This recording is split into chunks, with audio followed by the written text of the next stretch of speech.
A lion ran quickly to the man, hugged him excitedly, and licked the man's head with his tongue. And the man also affectionately scrubbed this behemoth. Why is a lion so close to this human? How did they meet each other? Lion Whisperer. This is the name given to him by the Western media. He is a man who has a wonderful bond with lions, and is also an animal behaviorist. His name is Kevin Richardson. In the beginning, Kevin was just a caretaker in the lion park, but in getting along with the lions, he gradually learned to pass the lions' limbs, expressions, movements, etc., to distinguish their emotions. After mastering these tricks, the relationship between Kevin and the lion is also getting stronger. The most important thing is that he has a great love for lions.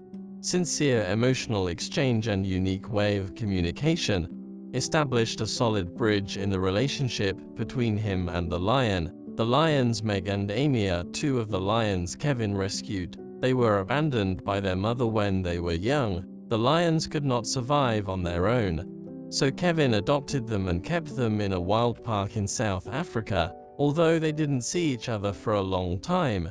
When Kevin came to the wild park and heard Kevin's voice, Meg and Amy rushed over immediately. Obviously, they remembered that the man in front of them was their savior. They were excited to coquettish Kevin, and Meg directly climbed on Kevin's shoulders. The two little lions are now grew up.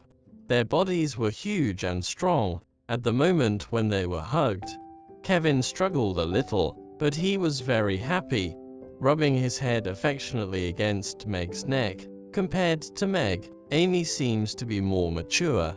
After all, as a male lion, if he jumps up, he might put K on the ground. Amy lay leisurely on the grass, hooked Kevin's shoulder with her leg, and seemed to say, "Come on, leaning on my body is very comfortable." After a short rest, Kevin ran into the water and played games with Meg. Richardson stood in the water. Meg looked at him from the other side, and he summoned Meg in their own language. Meg jumped into the water suddenly and ran towards Richardson, knocking him down. 1 second you might think Kevin was attacked, but the next second, the big lion suddenly hugged his benefactor. Then a mad kiss. Meg put 2 big claws on Richardson's shoulders and didn't want to get down for a long time. Richardson said, "She looked at me, I looked at him, and I know, that's trust."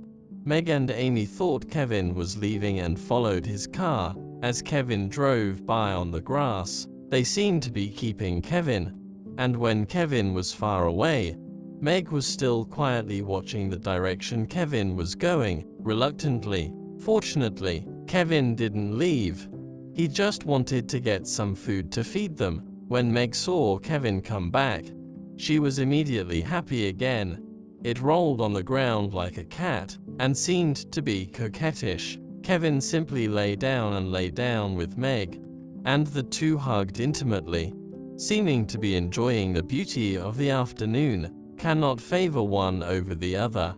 Amy also came over to beg for favor. He put his huge head on Kevin's head, and rubbed it from one side to another. Their relationship is like a friendship between children, full of innocence and fun. In our impression, if a behemoth like a lion appears in front of us, it must be a scary thing, so the zoo naturally also set up cages. But the relationship between Kevin and the lions broke through the barriers of species.